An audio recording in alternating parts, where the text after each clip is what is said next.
Okay, and then I also wanted to go over theses today a little bit.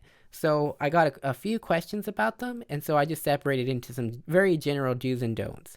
Okay, so let's go over what thesis is not. So for a thesis, you don't want to just state your topic. You don't want to say something like, in this paper, I'm going to talk about or write about. And I put a little sad face here because you're close to a thesis at this point, but you're just sort of stating the topic.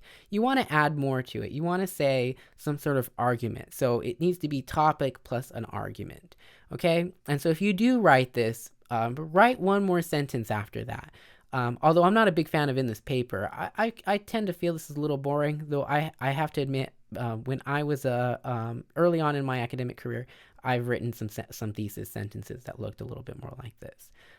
Okay, so number 2, you should generally a thesis should generally not be a question, though this can help you get closer to the thesis. So again, many of you are kind of very close to the thesis. You've asked a question, but the thesis could be an answer to the question. So if somebody says something like, do video games cause violence in young men? Well, that's a good question, but your thesis would be the argument.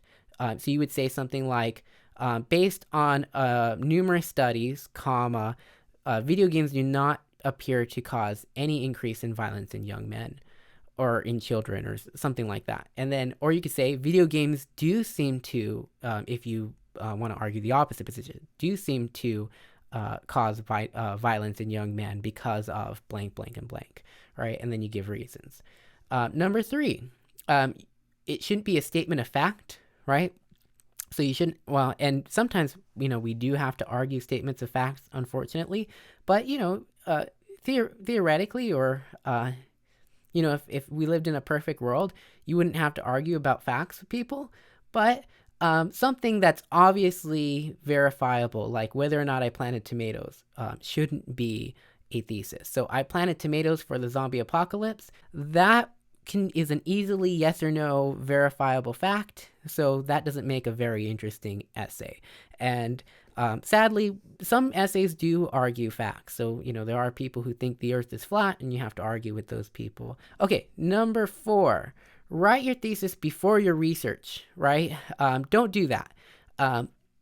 If you write your thesis before you've researched, then you've already picked the answer before you've asked the questions, which is the opposite of the scientific method. So this can lead to what's called motivated reasoning. So if you Google reasons for why the earth is flat, you will find some reasons online. You'll find almost anything you want through Google. And so Google is also a way to succumb to motivated reasoning. Don't look for reasons for for why you're right. Try to prove yourself wrong generally. So, the earth is not flat.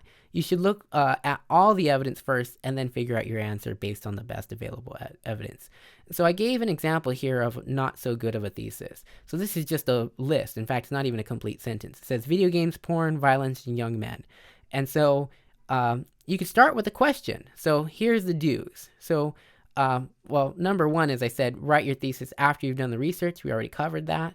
But you could start with a question. So the question could be, do video games and porn increase violence among young men? Something like that.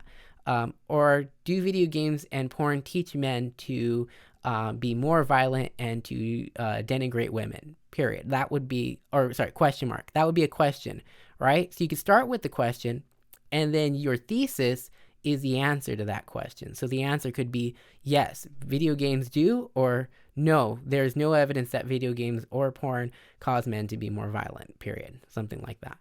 Okay, so we've got that example down. You could also use a template.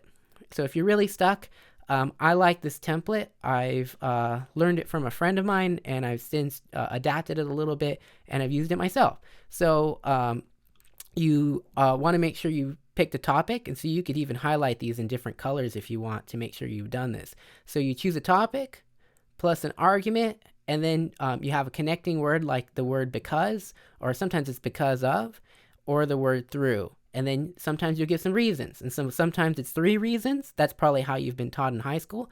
Oftentimes it's only 1 or 2 reasons for longer essays, because you're going to have multiple paragraphs for each reason rather than just 1 paragraph for each reason. So it doesn't have to be 3. So try to break that habit if you feel like you must do 3 reasons. I like 3 reasons for short essays. I like them for timed writings.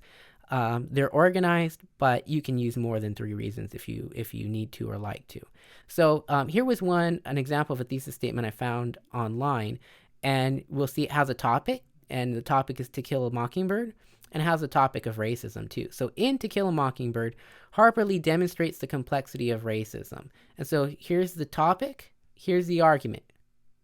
Harper Lee demonstrates the complexity of racism, and then the last part, you'll notice that they use through. They use the word through. And the courage, it has 2 arguments.